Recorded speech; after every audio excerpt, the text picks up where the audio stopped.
এই হলো স্ট্রবেরির চারা। ওই যে আমি গত বছর স্ট্রবেরির বিচি রেখে দিয়েছিলাম কৌটোতে করে, পলিথিনের প্যাকেটে করে, কৌটোতে ভরে ফ্রিজে রেখেছিলাম। আপনাদেরকে দেখিয়েছি আমি কেমন করে আমি চারা বসাই।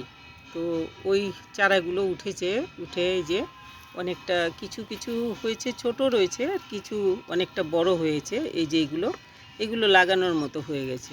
এই যে এগুলো তো আমি এখন কি করে লাগাবো ওইটা একটু দেখিয়ে দিই আপনাদেরকে। একটা টবে আমি লাগিয়ে এখন দেখিয়ে দিচ্ছি। এটা লাগাতে তেমন বেশি কিছু না, একটুখানি আমি এই যে তলায় একটু বালি দিয়েছি, আগে দুটো পাথরের টুকরো দিয়েছি, তলায় ফুটো করে নিয়েছি, আর ফুটো ফুটো করে নিয়েছি কয়েকটা ছোট ছোট ফুটো, আর তারপরে দুটো পাথরের টুকরো দিয়ে একটু বালি দিয়ে নিয়েছি। এখন আমি মাটিটা তৈরি করে নিই স্ট্রবেরির জন্য। আমার যেই গাছ হয়েছে ওইগুলো তো গত বছরের গাছ, চারা না, ওইগুলো গত বছরের পুরনো গাছের মধ্যেই। ওইগুলোতে কিন্তু স্ট্রবেরি ধরে গেছে এখনও, যদিও মেচিওর হয়নি, কিন্তু স্ট্রবেরি ধরে গেছে। এটা গার্ডেন সয়েল আর কি, একদম প্লেন মাটি। এই যে আমি বাগান থেকে নিয়ে এসেছি, নিচে আমার বাগান আছে, ওখান থেকে নিয়ে এসেছি। এটার মধ্যে আমি দেবো একটু নিম পাতার গুঁড়ো দিয়ে দিই আগে, অল্প দেব, একটু নিম পাতার গুঁড়ো দিয়ে দিলাম। আপনারা নিম খোল দিতে পারেন অল্প একটু। আর এটা হলো এই যে শুকনো চা পাতা একটু দিয়ে দেব, এই 10%-এর মতো চা পাতা দিলাম। সাথে আমি একটু ভার্মি কম্পোস্ট দেব। ভার্মি কম্পোস্টটা 20% দিয়ে দেব।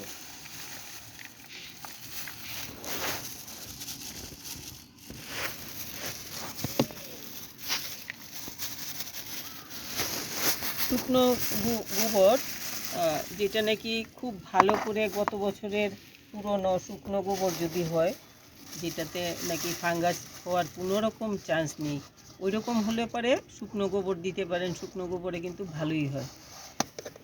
আমার কাছে এক্ষুনি নেই এই জন্য। আর এটা হলো একটুখানি ডিমের খোসার গুঁড়ো, এটা 10% দিয়ে দিই।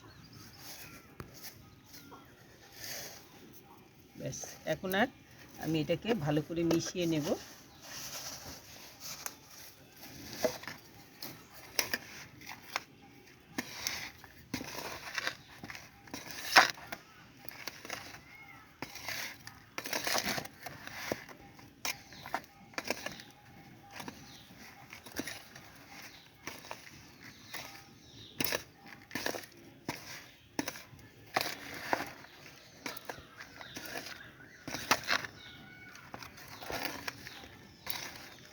খুব ভালো করে মিশিয়ে নিচ্ছি।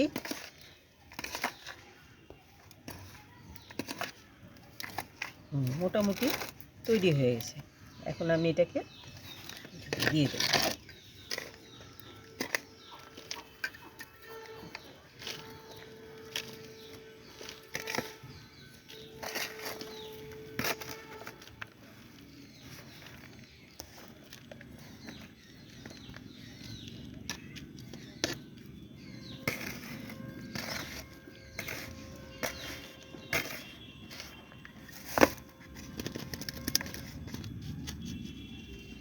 ঢেকে নিলাম, নইলে তলায় টুটো টুটো থাকে, যাতে ফাঁকা না থাকে তলায়, ঢেকে নিলাম।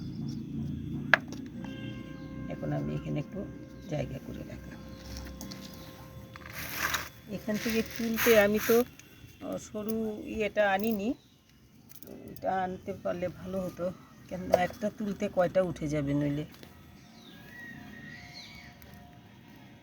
এটা তুলে ফেলি, এটা বেশি নেই এটার সাথে।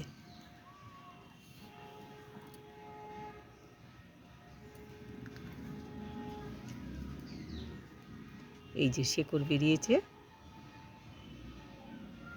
এই যে শেকড় দেখা যাচ্ছে বোধহয়। আমি এখন এটা এখানে লাগিয়ে দেবো। এটাতে আমি ইচ্ছে করলে দুটোও লাগাতে পারি। এই সাইডে এইখানটাতে একটা লাগাই, এখানে একটা লাগালাম, এই সাইডে আরেকটা লাগিয়ে দিই। দুটো লাগালে ভালোই হবে, অনেকগুলো চারা আছে তো তুলতে লাগছে না।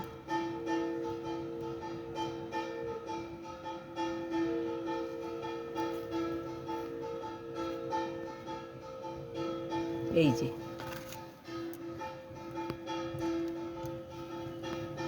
এটা দেখতে পাচ্ছেন বোধহয় শেকড়, এই যে শেকড় হয়েছে। এখন আমি এটাকে এখানে লাগিয়ে দিই।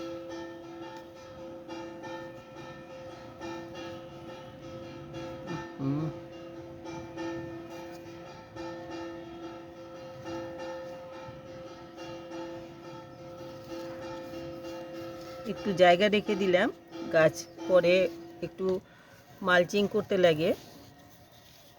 গাছে যখন নাকি ফল আসবে, ফুল আসবে, তখন একটু মালচিং করে দিতে লাগবে। এই জন্য একটু জায়গা রাখলাম, বা একটু সার টার দিতে হয়। যদি একটু সার লাগবে না, যা দিয়েছি তাতে যথেষ্ট গাছের জন্য। এখন একটু জল দিয়ে দেবো, জল নিয়ে আসছি।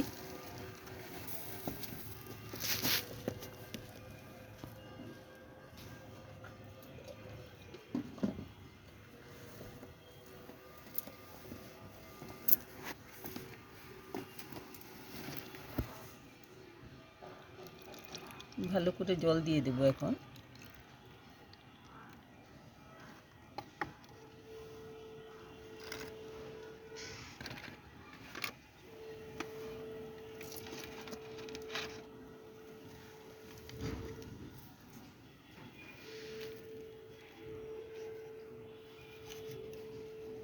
টানছে না কেন জলটা?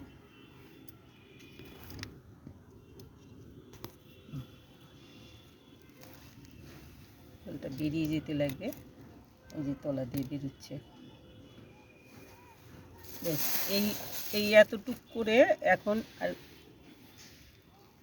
এখন দুদিন একটুখানি ছায়াতে রাখতে লাগবে। তারপরে অল্প রোদ লাগে মতো জায়গাতেই রাখতে লাগবে। সকাল থেকে অন্তত পক্ষে 11টা, 11:30, 12টা পর্যন্ত রোদ পায় যদি, তাহলে ভালো হবে। এইভাবে আপনারা ইচ্ছে করলে স্ট্রবেরির চারা করে এইভাবে করতে পারেন। তো আমি আগে দেখিয়েছিলাম আপনাদেরকে, ওইখানে আছে আমার পুরনো গাছের থেকে গাছ হয়েছে, যে একটু দেখিয়ে দিই পুরনো গাছগুলো। ওইখানে আমার আছে, স্ট্রবেরি ধরেছে।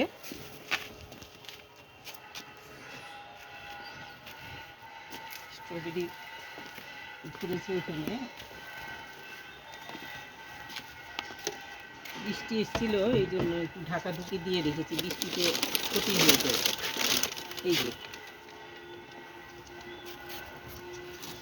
এই যে স্ট্রবেরি হয়েছে, পুরনো গাছে, এইগুলো গত বছরের গাছ। এই যে দেখতে পাচ্ছেন নিশ্চয়ই স্ট্রবেরিগুলো। তো এইগুলোতেও ধরবে, এগুলো একটুখানি দেরি হলেও ধরবে। গত বছরও আমি এরকম বিচির থেকে চারা করেছি, যে ওইগুলোতে অনেক ধরেছে। এইগুলো তো গতবারের চারা, এইবার আগে ভাগে হয়ে গেল আর কি।